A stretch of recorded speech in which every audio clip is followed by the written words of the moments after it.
Hello guys, welcome back to our coaching classes, Devganga coaching classes, and I am Rakesh Kumar Jagarwal. Today's our topic is tense. What is tense?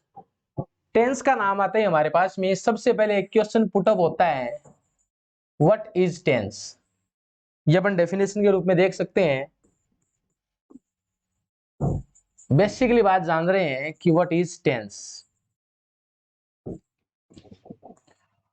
तो इसका अपन जवाब दे सकते हैं कि tense is the form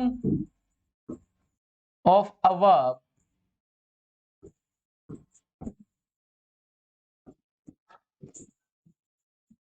that tells us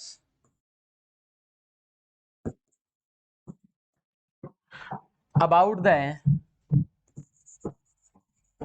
time in which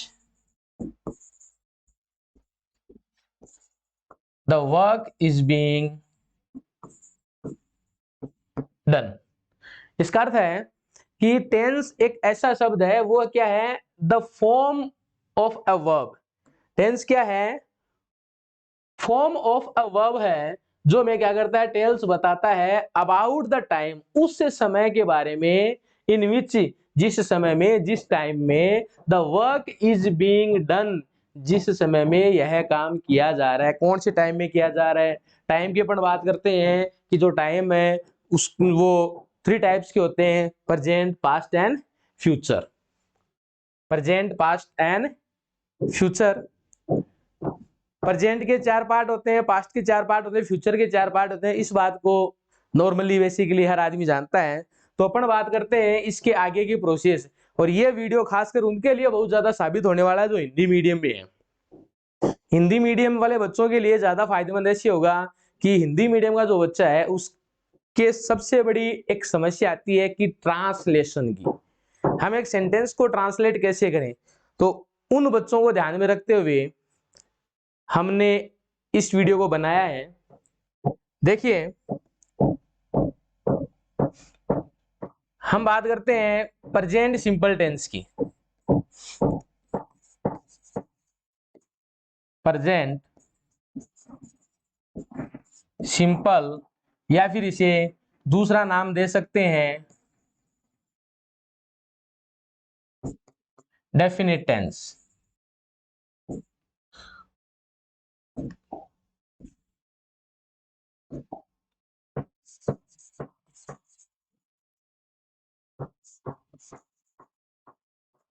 present simple या फिर इंडेफिनिटिव tense. तो जैसे मैंने आपको अभी बताया कि हम ये सारी चीजें, ये वीडियो बना रहे हैं हिंदी मीडियम के लिए। साधारण वर्तमान काल, साधारण वर्तमान काल। इसकी आइडेंटिफिकेशन क्या होती है? अपन बात करते हैं कि कोई भी टेंस है उसका आइडेंटिफिकेशन भी कुछ होता है, तो इसके आइडेंटिफिकेशन क्या होगा?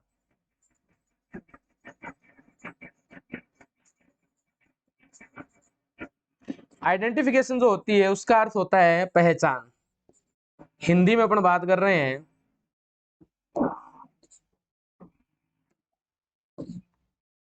पहचान। इस टेंस की हिंदी में क्या पहचान होती है कि जिसकी वजह से हम ये पता कर लें कि ये जो टेंस है वो साधारण वर्तमान काल है, यानी कि प्रेजेंट सिंपल टेंस है। तो देखिए, इसकी जो पहचान हिंदी में होती है वो है ता है, ती है और ते है।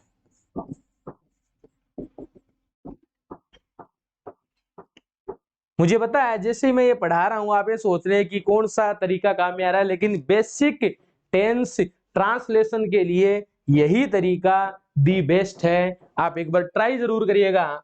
तो ता है, ती है और ते है, ये इसकी क्या है, आइडेंटिफिकेशन है, जो किसके अंत में आएगा, सेंटेंस के लास्ट में।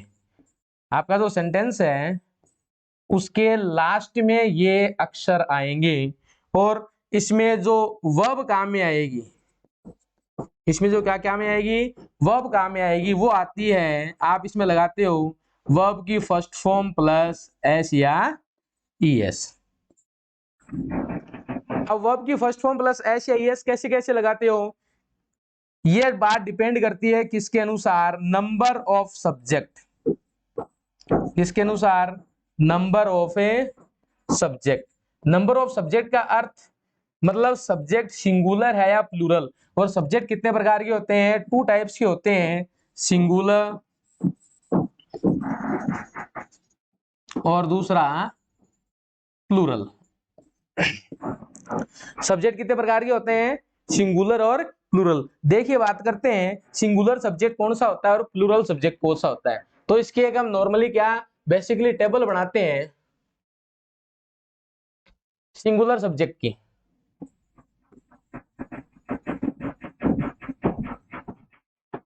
देखिए सिंगुलर सब्जेक्ट और इधर अपन लिखते हैं plural subject.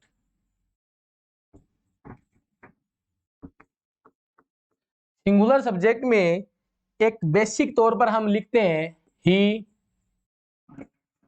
She, it, name, this और दैट।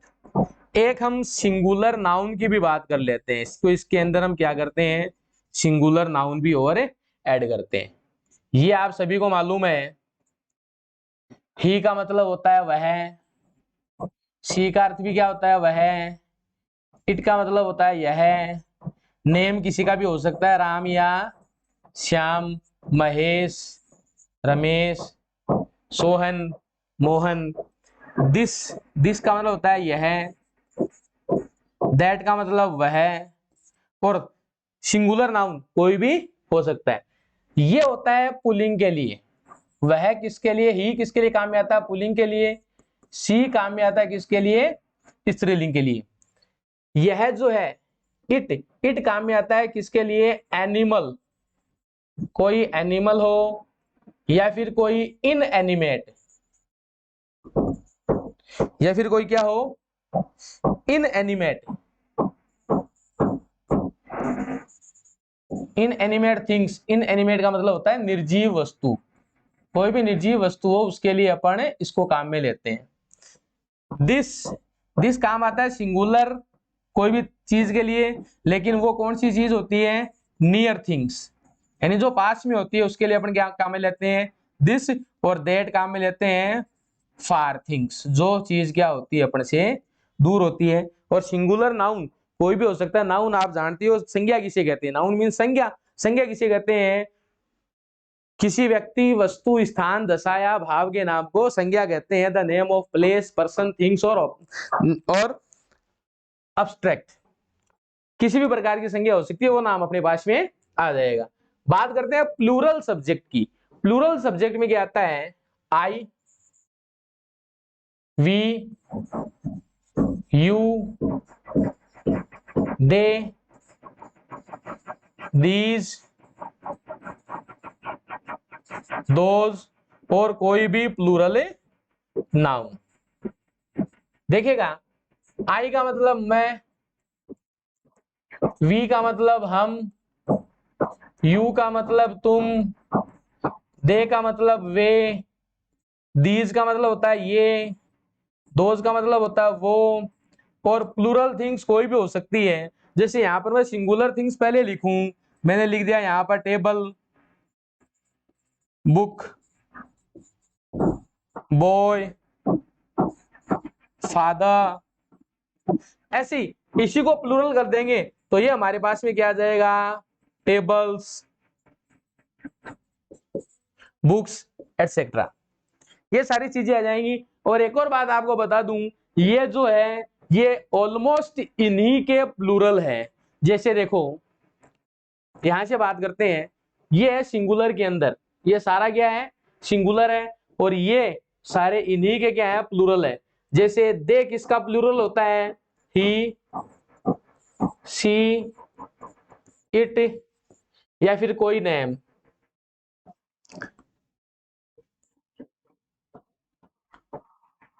इनका ये क्या है, ये है प्लूरल, किसका, दे, इन सब का क्या है, प्लूरल है। दीज किसका प्लूरल हो गया, ये दिस का प्लूरल है। ये किसका प्लूरल है, ये दैट का प्लूरल है। और ये बहुवचन आपके पास में है ही। ये हमने बात की, थोड़ी सी बात की सब्जेक्ट के बारे में। अभी हम बात अपनी इस टॉपिक पे ही कर रहे हैं। चीज इसी में आएगी कि एक वचन के साथ में क्या आएगा और बहुवचन के साथ क्या आएगा, यानी सिंगुलर सब्जेक्ट के साथ क्या आना, प्लूरल के साथ में क्या आना है।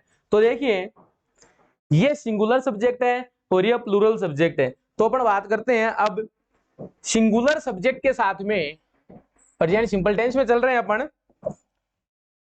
सिंगुलर सब्जेक्ट में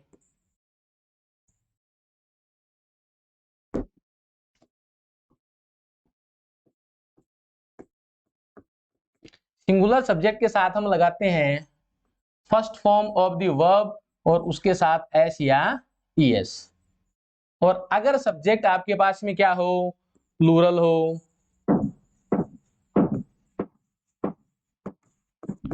और प्लूरल सब्जेक्ट में अपन लगाते हैं only first form of the verb.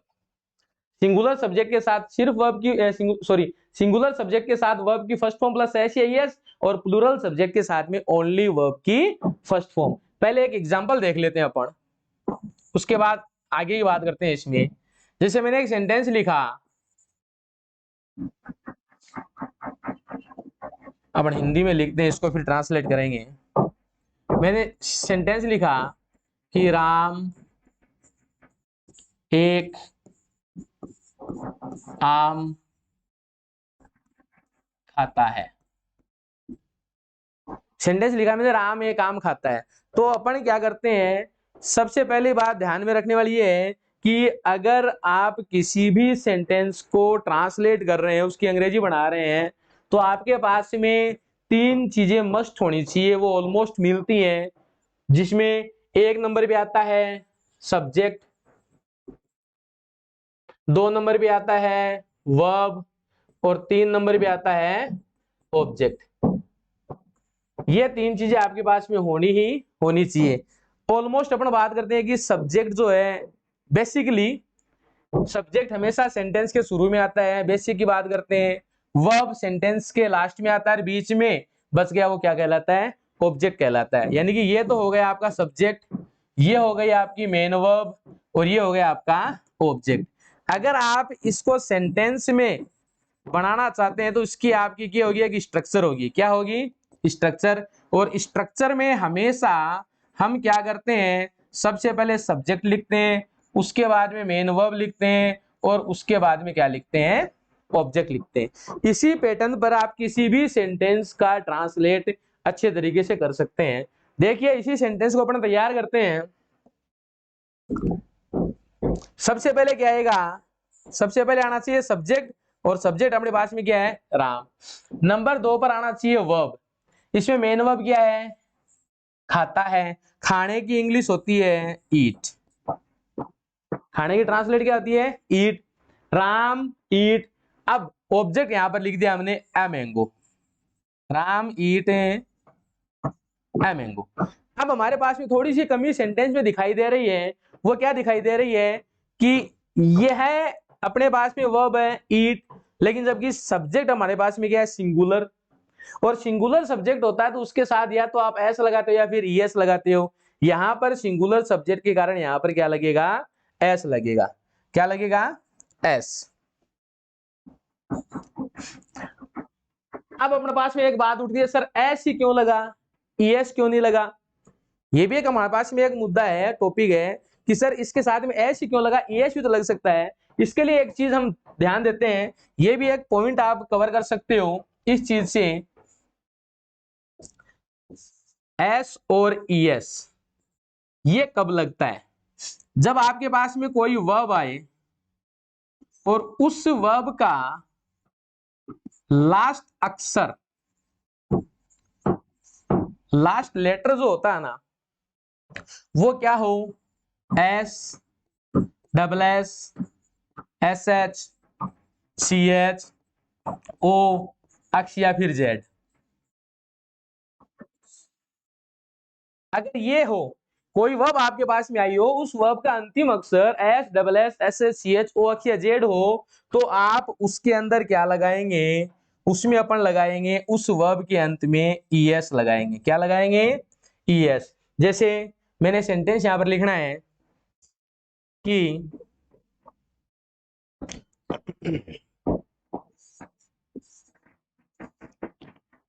वह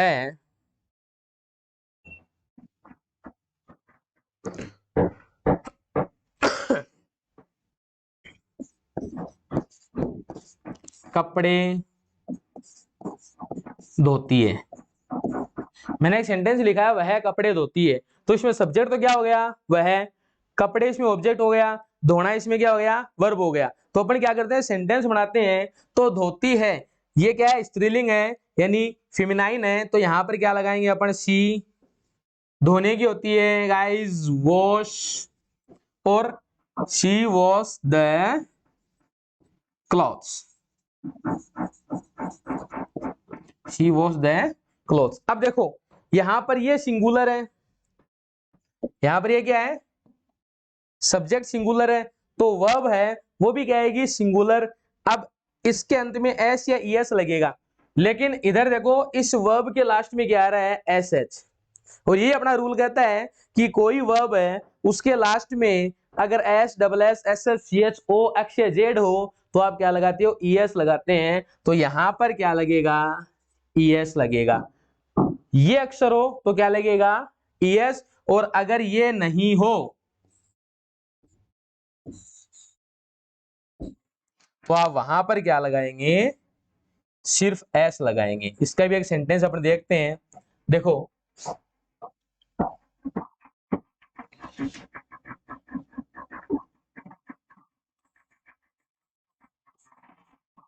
रहीम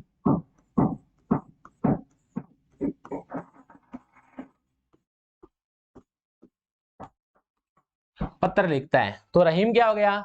सब्जेक्ट। लिखना क्या हो गया? वर्ब। और ये ऑब्जेक्ट। तो हम यहां पर क्या कर देंगे? रहीम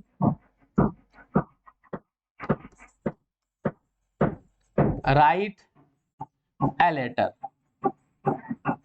रहीम राइट ए लेटर। अब यहां पर सब्जेक्ट आपके पास सिंगुलर है, तो एस या ईएस क्या होगा? लगेगा। लेकिन यहां सिर्फ एस लगेगा। क्यों लगेगा? क्योंकि इसके अंत में S double S S S C H O x या फिर जेड नहीं है। अब बात करते हैं प्लूरल की। अगर सब्जेक्ट हमारे पास में प्लूरल हो, तो प्लूरल सब्जेक्ट में देखो क्या लिखना है हमें? हम सब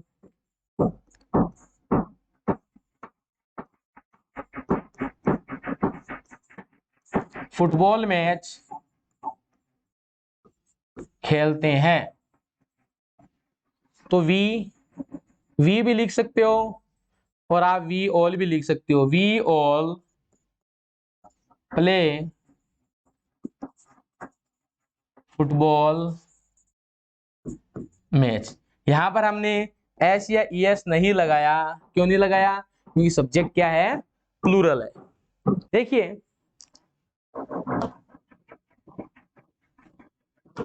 दो तीन वर्ड जो मैंने सेंटेंस में काम में लिए हैं, जैसे उनके बारे में थोड़ा चर्चा करते हैं। उन वर्ड्स को बोलते हैं होमोनिम्स। एक वर्ड है सेंटेंस, दूसरे के अंदर यहां पर हमने एक वर्ड हमारे पास में आया है क्लोथ, और एक आया लेटर। ये वो शब्द है जिनके क्या है उस समान दो चार शब्द हो रहे हैं, अर्थ उनके क्या है बिल्कुल अलग होते हैं। तो देखिए कौन सा वर्ड है वो। एक नंबर पे बात करता हूं मैं सेंटेंस की।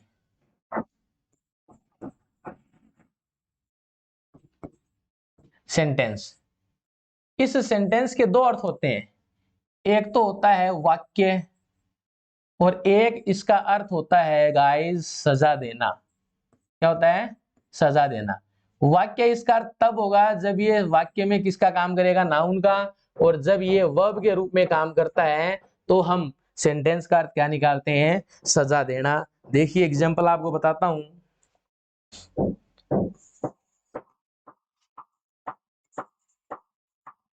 Right this in a sentence. मैंने सेंटेंस लिखा right this in a sentence, इसका मतलब राइट लिखो दिस, यह चीज कोई भी चीज हो सकती है, इन ए सेंटेंस एक सेंटेंस के अंदर वो चीज लिखो, यानी कि एक वाक्य में वो चीज लिखो। तो ये चीज यहाँ पर किसका काम कर रही है? नाउन का काम कर रही है। किसका काम कर रही है? सेंटेंस यहाँ पर नाउन है, इसलिए इसका अर्थ क्या हुआ? वाक्य।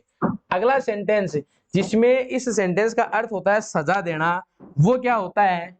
सेंटेंस देखिएगा, मैंने लिखा है he was sentenced for her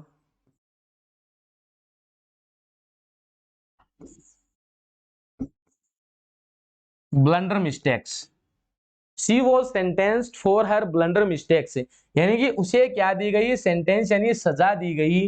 किसके लिए? उसकी ब्लंडर मिस्टेक्स के लिए, यानी उसकी बहुत बड़ी समस्या के लिए, बहुत बड़ी गलती के लिए। उसने गलतियां बहुत ज्यादा बड़ी की, जिसके लिए उसे क्या किया गया? सजा दी गई। अगला वर्ड मेरे पास में आया यहां पर, वो है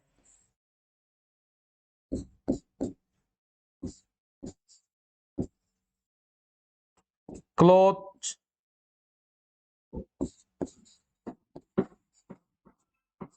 क्लॉथ्स, ये देखिए, ये वर्ड आपके पास में क्लोथ, क्लोथ्स, क्लोथ, इनका अर्थ क्या होता है? इसको उच्चारण बोलते हैं क्लॉथ्स। इसका उच्चारण हुआ क्लोथ्स। ये है, इसका उच्चारण होता है क्लोथ्स। ध्यान दीजिएगा, क्लोथ्स, और इसका अर्थ होता है क्लॉथ।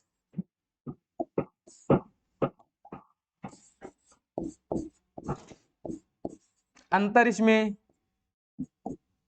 बड़ा, थोड़ा थोड़ा सा अंतर इसमें देखिए, यह है क्लोथ्स, यह है क्लोथ्स, यह है क्लोथ। क्लोथ का अर्थ होता है, क्लोथ का अर्थ होता है रेग्स। रेग्स का मतलब होता है फटे पुराने कपड़े। क्या? फटे पुराने कपड़े। इन सब का अर्थ तो कपड़ा ही होना है, लेकिन इसका मतलब होता है फटे पुराने कपड़े। ये जो है क्लॉथ्स, इस क्लॉथ्स का अर्थ होता है अनसीव्ड। अनसीव्ड का मतलब होता है बिना सिले हुए। अनसीव्ड का मतलब क्या होता है? बिना सिले हुए। और ये होता है क्लोथ्स, इसका मतलब होता है कौन से क्लोथ्स?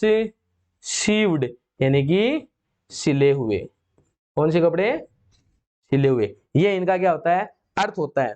तो इसी के ऊपर एक बात करता हूं, पहले कोई भी जो कपड़ों की दुकान होती थी, उसके ऊपर क्या लिखा जाता था?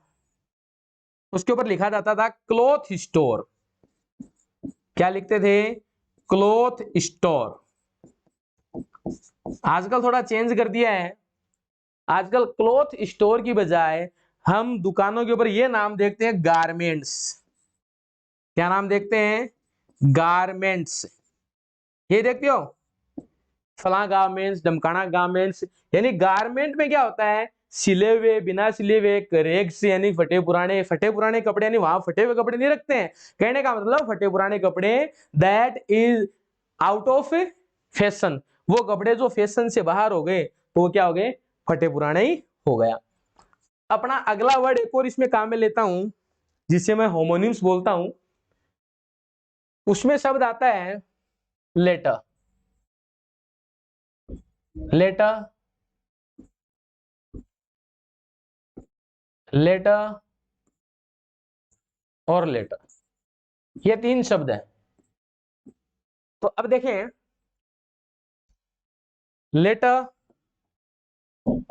ये लेटर और ये लेटर, इनका अर्थ अलग अलग है। इस लेटर का मतलब पत्र भी होता है, इसका मतलब अक्षर भी होता है। ये लेटर का मतलब होता है बाद में, इसका अर्थ क्या होता है, बाद में। और इसका अर्थ होता है दो में बाद वाला, दो में बाद वाला, ये इनके अर्थ हैं। जबकि अपन वैसे देखें तो एक से दिख रहे हैं, उच्चारण एक सा होता है, लेटर लेटर लेटर। एग्जाम्पल देखो इसमें क्या है, मैंने लिखा आई हैव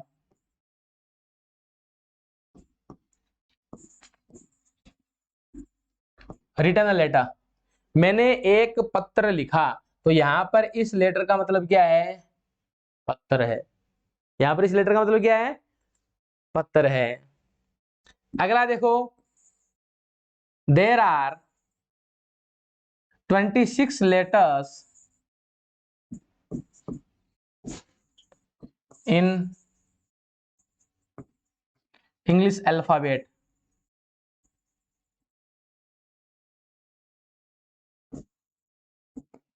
इंग्लिश की जो अल्फाबेट है उसमें कितने लेटर्स होते हैं, 26 लेटर्स होते हैं। यहां पर इसका अर्थ क्या हुआ, यहां पर इसका अर्थ क्या हुआ, अक्षर हुआ।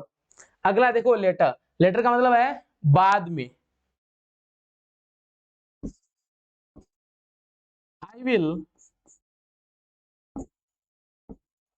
कम हियर लेटर, मैं यहां पर कब आऊंगा, थोड़ा बाद में आऊंगा। और ये है LATTER, इसका मतलब है दो में बाद वाला। जैसे सेंटेंस देखें,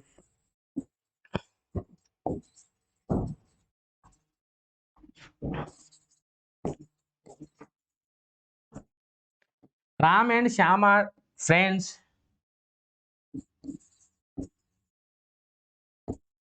द लेटर इज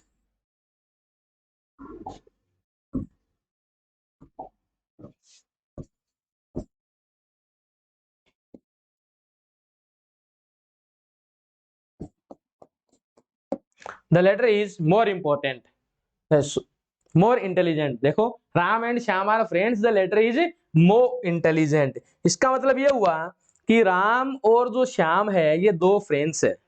राम और श्याम क्या है, दो फ्रेंड्स हैं, लेकिन उसमें द लेटर जो दो में बाद वाला है वो ज्यादा इंटेलिजेंट है। यानी दो में बाद वाला कौन हुआ, एक तो हुआ राम, दो नंबर पे क्या है, श्याम। यानी कि श्याम है वो ज्यादा इंपॉर्टेंट है, ज्यादा इंटेलिजेंट है, ज्यादा होशियार है।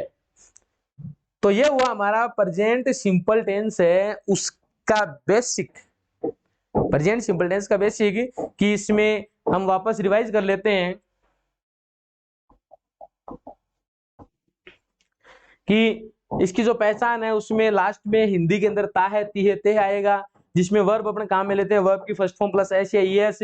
और ये डिपेंड करता है वर्ब की फर्स्ट फॉर्म में एस या ईएस लगेगा या नहीं लगेगा, वो डिपेंड करता है नंबर ऑफ सब्जेक्ट के ऊपर। और सब्जेक्ट है वो टू टाइप्स के होते हैं, सिंगुलर सब्जेक्ट और प्लूरल सब्जेक्ट। तो सिंगुलर सब्जेक्ट की ये टेबल है, प्लूरल सब्जेक्ट की ये टेबल है। इसके अकॉर्डिंग हम सब क्या लगाते हैं, वर्ब के साथ में एस या ईएस लगाते हैं। नेक्स्ट देखें, इसमें है हमने किया एग्जाम्पल। तो राम एक आम खाता है, हमने एग्जाम्पल ये लिया कि राम एक आम खाता है और उसके लिए बताया है कि स्ट्रक्चर में सबसे पहले सब्जेक्ट आता है, फिर मेन वर्ब आती है, बाद में ऑब्जेक्ट आता है।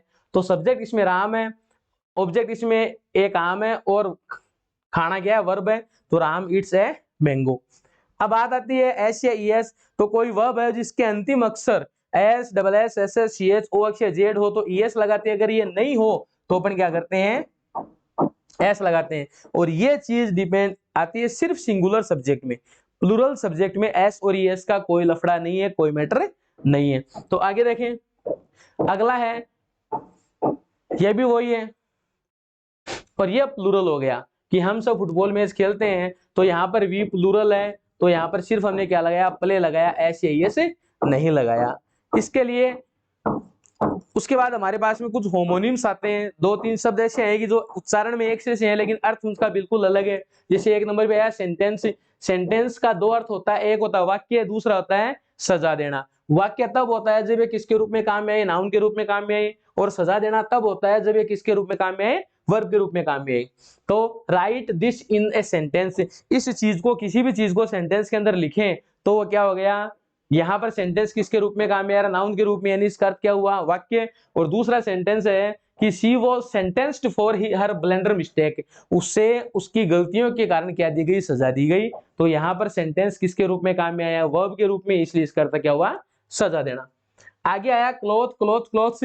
तो इसमें थोड़ा सा अंतर है उच्चारण में, ये होता है क्लोथ, ये होता है क्लोथ्स, ये होता है क्लोथ्स। तो क्लोथ्स होता है वो शीव्ड होते हैं कपड़े, ये होते हैं अनशीव्ड, और ये होते हैं रैग्स यानी फटे पुराने। पहले दुकानों पर ये लिखा जाता था राम क्लॉथ स्टोर, आजकल लिखा जाने लगा राम गारमेंट्स या फला गारमेंट्स। अगला जो पेज अपना है वो आता है लेटर और लेटर पे, कि लेटर, लेटर, लेटर। इस लेटर के भी दो अर्थ होते हैं, पत्र या फिर अक्षर। जब अल्फाबेट की बात आए तो अक्षर है, और लिखने वाले लेटर की बात आए, किसी को पत्र लिखते हैं, संदेश के बारे में बात आए, तो इसका अर्थ क्या होता है, पत्र। दूसरा यहां पर आया लेटर यानी बाद में, तो बाद में का मतलब टाइम के अंदर बाद, किसके अंदर बाद में, इन टाइम।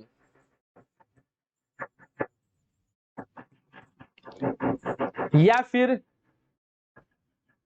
कोई भी चीज है बाद में, और यहां पर सीक्वेंस में भी हम काम में ले सकते हैं, टाइम या फिर सीक्वेंस। और यहां पर लेटर का मतलब है दो में बाद वाला, तो दो में बाद वाला ये हो गया।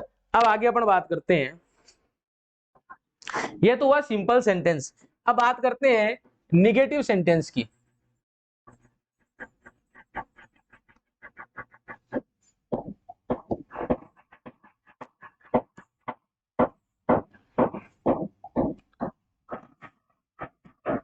देखिए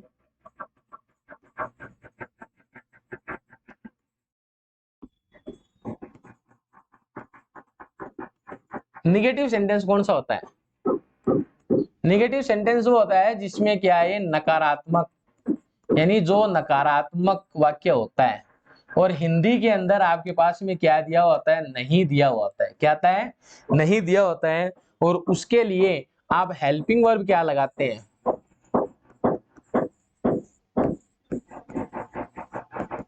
आप हेल्पिंग वर्ब लगाते हैं डू नॉट या फिर does not. Do not helping verb लगता है प्लूरल सब्जेक्ट के साथ में, और ये लगता है सिंगुलर सब्जेक्ट के साथ में। और डू नॉट ये लिखा क्या जाएगा, ये लिखा जाएगा do not plus first form of the verb, और यहां पर आएगा does not plus first form of the verb. कहने का मतलब इसमें एस या फिर ईएस है वो नहीं लगेगा। देखिए सेंटेंस में इसकी स्ट्रक्चर क्या होगी,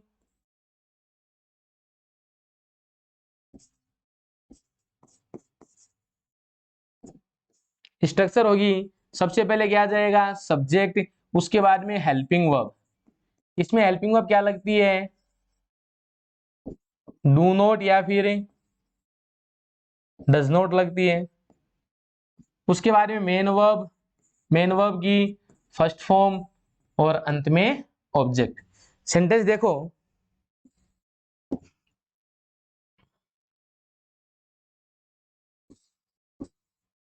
वह गाना नहीं गाती है, वह गाना नहीं गाती है। आपके पास में क्या आ गया, नहीं आ गया, नहीं आ गया। इसका मतलब नहीं की इंग्लिश, नहीं की ट्रांसलेशन आप यहां पर क्या लगाओगे, डू नॉट या फिर डज नॉट, ये तो लगाओगे, डू नॉट या फिर डज नॉट। अब वह अगर सिंगुलर है तब तो क्या लगा दोगे, does not, otherwise do not. तो ये सिंगुलर है तो क्या लगाएंगे, देखो सी। इसको एक बार हम ट्रांसलेट करते हैं, इसको एक बार छोड़ दो। हमारे पास सेंटेंस बना वापस, वह गाना गाती है, तो सी सिंग a song, C Singh a song, यही बड़ा। भाई ऐसे तो लगाना ही नहीं है। अब यहां पर आ गया नोट, तो नहीं के लिए हम क्या लगाते हैं, does not. She does not sing a song, वह गाना नहीं गाती है। अगला है एक और सेंटेंस पर देखते हैं कि वे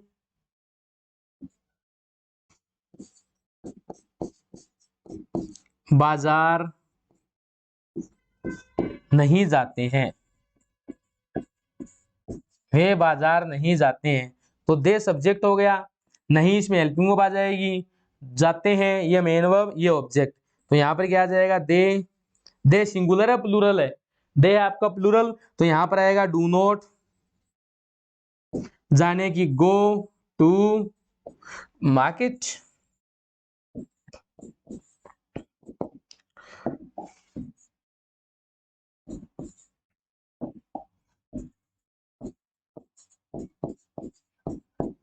MERKET। ये वो आपका निगेटिव सेंटेंस। इसके बाद अगला अपने पास में आता है, वो आता है, देखिए इंटेरोगेटिव सेंटेंस। इंटेरोगेटिव सेंटेंस में क्या है,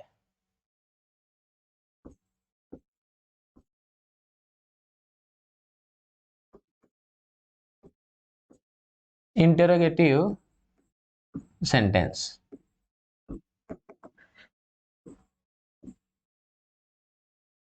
इंटेरोगेटिव सेंटेंस है, इसका मतलब होता है प्रश्नवाचक वाक्य। क्या होता है, प्रश्नवाचक वाक्य।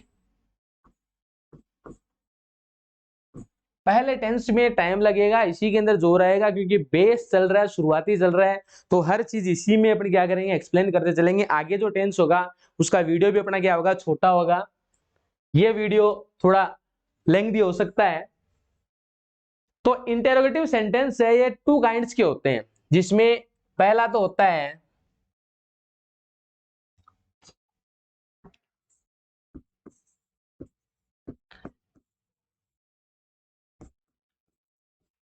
स्टार्ट विद हेल्पिंग वर्ब, और नंबर 2 है स्टार्ट विद WH वर्ड। तो स्टार्ट विद हेल्पिंग वर्ब और WH वर्ड में क्या है,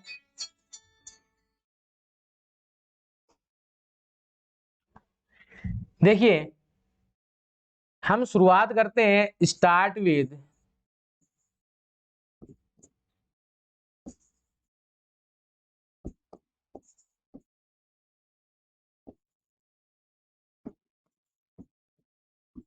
हेल्पिंग वर्ब। ये करने से पहले हम ये जानते हैं कि इसकी आइडेंटिफिकेशन, इसकी पहचान क्या होती है। ये जो सेंटेंस है हेल्पिंग वर्ब वाला, या ये कहें कि प्रश्नवाचक वर्ड वाला जो सेंटेंस है, उसके अंत में पहली बात तो ये है, उसके अंत में क्या आएगा, क्वेश्चन मार्क आएगा। क्या आएगा, क्वेश्चन मार्क। और ये जो सेंटेंस है स्टार्ट विद हेल्पिंग वर्ब, इसकी जो शुरुआत होगी वो किससे होगी, क्या से शुरू होगा। ये सेंटेंस शुरू किससे होगा, क्या से शुरू होगा, किससे शुरू होगा, क्या से। तो देखिए जब ये क्या से शुरू होगा तो इसकी स्ट्रक्चर क्या होगी,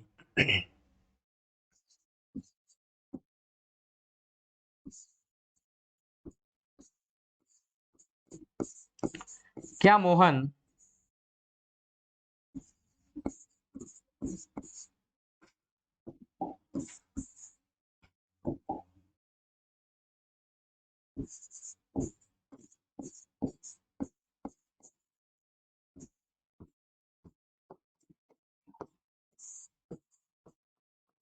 क्या मोहन अंग्रेजी पढ़ाता है।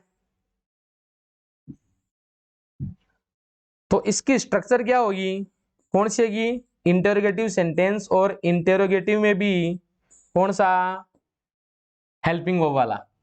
तो इसकी स्ट्रक्चर होगी, सबसे पहले क्या आएगा, हेल्पिंग वर्ब आएगा, हेल्पिंग वर्ब के बाद में क्या आएगा, सब्जेक्ट आएगा, सब्जेक्ट के बाद में मेन वर्ब की फर्स्ट फॉर्म आएगी, फर्स्ट फॉर्म के बाद में क्या आएगा, ऑब्जेक्ट आएगा। इसमें हेल्पिंग वर्ब लगती है डू और डज। क्या लगती है, डू और डज। डू किसके साथ लगता है, डू लगता है प्लूरल सब्जेक्ट के साथ में, और डज लगता है सिंगुलर सब्जेक्ट के साथ में। किसके साथ में? सिंगुलर सब्जेक्ट के साथ में। अब देख लो यहां पर सिंगुलर है प्लूरल है, तो इसका सेंटेंस बनेगा तो शुरुआत में क्या लगेगा, डू या डज। इसको आप छोड़ दो, देखो आपके पास वही सेंटेंस वापस आ गया, इसको छोड़ दिया, हमारे पास में क्या है ही नहीं, इसको छोड़ दिया, सेंटेंस बना मोहन अंग्रेजी पढ़ाता है, तो इसको बना दो अंग्रेजी। मोहन पढ़ाने की क्या होती है? टीच। और क्या पढ़ाता है? इंग्लिश। अब इतनी देर ये सेंटेंस क्या था? सिंपल सॉरी, इतनी देर सेंटेंस क्या रहा अपने पास में? Simple sentence. अब इंटरोगेटिव ले लो, इंटरोगेटिव में हेल्पिंग वर्ब क्या लगेगा? डू और डज। अगर मोहन सिंगुलर है तब तो क्या लगा दो? डज लगा दो, और प्लूरल है तो क्या लगा दो? डू लगा दो। तो मोहन सिंगुलर है प्लूरल है? सिंगुलर है, और अंत में क्या आ जाएगा? क्वेश्चन मार्क आ जाएगा। ऐसे देखो अगला सेंटेंस, इसमें प्लूरल की बात करते हैं, सिंगुलर था, अब प्लूरल की बात करते हैं।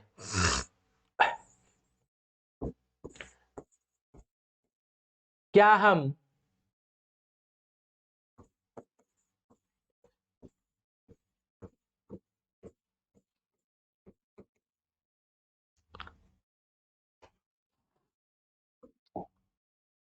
क्या हम पुस्तक पढ़ते हैं? क्या हम पुस्तकें पढ़ते हैं? तो इसमें देखो सब्जेक्ट क्या हो गया? प्लूरल हो गया, इसको आपने छोड़ दिया। अब सेंटेंस हमारे पास में क्या बचा? हम पुस्तक पढ़ते हैं। तो वही सिंपल रूल अपना बना लो, वी पढ़ने की, read books, we read books. ये अपने पास में सेंटेंस में नहीं था, अब इसको वापस ले लो। अगर सेंटेंस क्या से शुरू हो गया तो आप उसमें हेल्पिंग वर्ब लगाते हो, डू और डज। कौन से टेंस में? प्रेजेंट सिंपल टेंस में। तो अगर वी सिंगुलर है तब तो डज लगा दो, वी प्लूरल है तो क्या लगा दो? डू लगा दो। हमें मालूम है वी क्या है? प्लूरल है, तो हम यहाँ क्या लगा देंगे? डू वी, और अंत में क्या आ जाएगा? क्वेश्चन मार्क आ जाएगा।